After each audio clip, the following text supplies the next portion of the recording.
ओम शांति। 7 जून अव्यक्त महावाक्य हैं। बहुत गहरी बातें बाबा ने की हैं। अपनी शक्ति सेना में बल भर रहे हैं कि आज समर्थ बाप अपने समर्थ बच्चों को देख रहे हैं। खुद भी ऑलमाइटी और हमें भी समर्थ कहा है। समर्थ क्यों है? क्योंकि तुमने इस विश्व को श्रेष्ठ बनाने का दृढ़ संकल्प किया है। तो सिवाय समर्थ आत्माओं के ये काम और कोई नहीं कर सकता। ये काम न आत्माओं का, न महान आत्माओं का, न धर्म आत्माओं का है। ये काम परम आत्मा का है। उसकी शक्तियों के द्वारा हम सभी उसका ये श्रेष्ठ काम कर रहे हैं और हमें पूर्ण विश्वास है, अटल निश्चय है कि ये काम हुआ ही है, होना ही है। बस आज और कल का खेल बाकी रह गया है। संसार में तो लोग सोचते हैं, डरते हैं, क्या होगा, विनाश होगा, शांति कैसे होगी, होगी या नहीं होगी, कंफ्यूजन बहुत है। तुम्हारे पास संपूर्ण दृढ़ता है, संपूर्ण निश्चय है कि ये कार्य होने ही वाला है। तुम्हारे लिए सतयुग का सूर्य उदय होने वाला है। उनके लिए तो विनाश की काली रातें आ रही हैं। बाबा के शब्द बहुत वंडरफुल हैं। तुम अपने उस सुंदर भविष्य को देखकर आनंदित हो, क्योंकि एक चीज बदलती है, दूसरी आती है। उन्हें ये पता नहीं है। उन्हें केवल ये भयानक परिवर्तन दिखाई दे रहा है, इसलिए कंफ्यूजन में है, भय में है। बाबा ने बहुत अच्छी लहर चलाई। तुम्हें अब संपूर्ण बनना है। संपूर्णता हाथ में विजय माला लेकर तुम्हारा आह्वान कर रही है। सीन बनाए अपने सामने।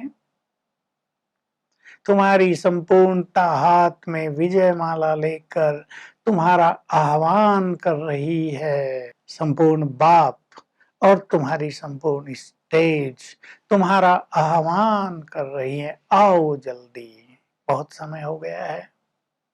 बहुत काल का अभ्यास चाहिए, बाबा ये कह रहे हैं, क्योंकि संस्कार भी बहुत काल के हैं। उन्हें परिवर्तन करने में भी बहुत काल चाहिए। जो बहुत काल के अभ्यासी होंगे वो विश्व महाराजन बनेंगे। जो थोड़े काल के अभ्यासी होंगे वो उतना ही प्राप्त करेंगे, प्रजा में आएंगे। तो बाबा हमें बहुत काल के अभ्यास के लिए ध्यान दिला रहे हैं। इसमें अलबेले ना बनो। बाबा कह रहे थे 86 की मुरली है। कोई 2000 गिन रहे हैं, विनाश होगा। कोई 99 गिन रहे हैं। उन दिनों 90 को भी गिनते थे कि बहुत बड़ा परिवर्तन होगा। बाबा ने बहुत अच्छी बात कही। विनाश का काल अलग है, उसकी गिनती अलग है। पुरुषार्थ के काल की गिनती अलग है। दोनों को मिलाओ नहीं। पुरुषार्थ का समय अब है। ये बहुत गहरी बात है, समझने की बात है। विनाश होगा तब तक पुरुषार्थ करते रहेंगे, आगे चल के कर लेंगे, इससे काम नहीं चलेगा। अब देखो विनाश हमारे सामने आ गया है और जिन्होंने लंबा समय पुरुषार्थ किया, ये तो कितने साल पहले की मुरली है। 34 साल 35 साल पहले की मुरली है। गोल्डन जुबली वर्ष हम मना रहे थे और बाबा के वो सब आत्माएं बाबा के सामने थी जो 50 वर्ष से ज्ञान में थी। 25 वर्ष वाले भी आए थे, उनकी सिल्वर जुबली भी हो रही थी और 50 वर्ष वाले भी आए थे। उन्हें बाबा प्रेरणा दे रहे हैं। तुम विनाश के समय को न गिनो, वो अलग समय है। तुम्हारे परिवर्तन का समय, तुम्हारे श्रेष्ठ पुरुषार्थ का काल वो अलग है, वो चल रहा है। बाबा जानते हैं बहुतों के अंदर व्यर्थ विचार, व्यर्थ स्थिति, ये भी लंबे काल से चलती आ रही है। लेकिन बाबा बाप होने के कारण, प्यार का सागर होने के कारण, स्नेह में सब कुछ समाते रहते हैं, एक्स्ट्रा मार्क्स देके चलाते रहते हैं। लेकिन ऐसा समय आएगा कि तुम्हें श्रेष्ठ पुरुषार्थ के द्वारा ही अपनी श्रेष्ठ स्थिति बनानी होगी। नया संवत शुरू होगा, नया राज्य शुरू होगा, तुम्हारा नया जीवन शुरू होगा, नया युग शुरू होगा। तो तुम्हें अपनी स्थिति को ऐसा श्रेष्ठ बनाना है। एक दिन पीछे भी अंतर पड़ जाएगा। बाबा देखो कितनी सूक्ष्म बात कही। इसलिए लंबे काल का पुरुषार्थ करो। तुम्हें फरिश्ता सुदेवता बनना है। आज की पुरुषार्थ की बहुत गहरी बात है मुरली में। फरिश्ता माना विधाता और वरदाता। तुम्हें सबको, ब्राह्मणों को भी और दूसरे लोगों को भी विधाता बनकर, वरदाता बनकर वरदान देने हैं।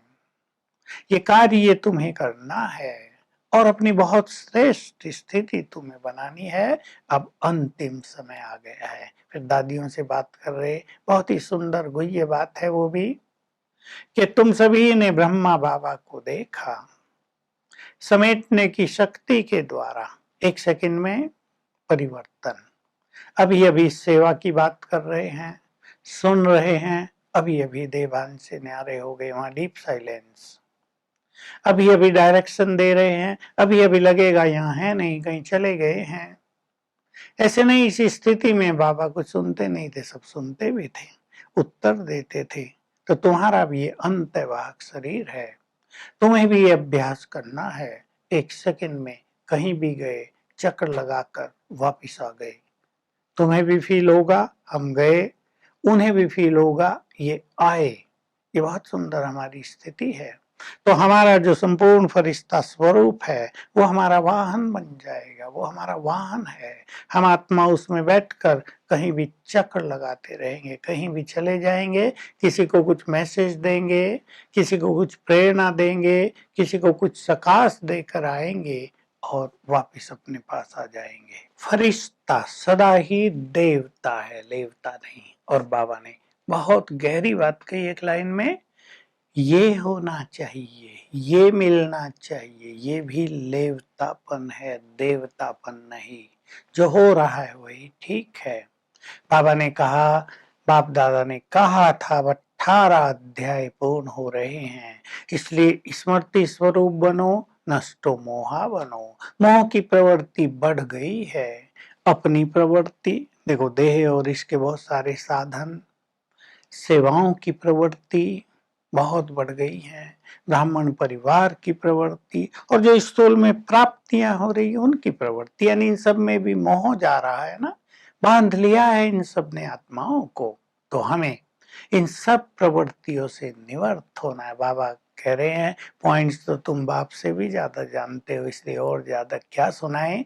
इस मोह से नष्ट मोहा बनो, स्मृति स्वरूप बनो, तब तुम्हें ये बहुत बड़ा कार्य संपन्न करना है।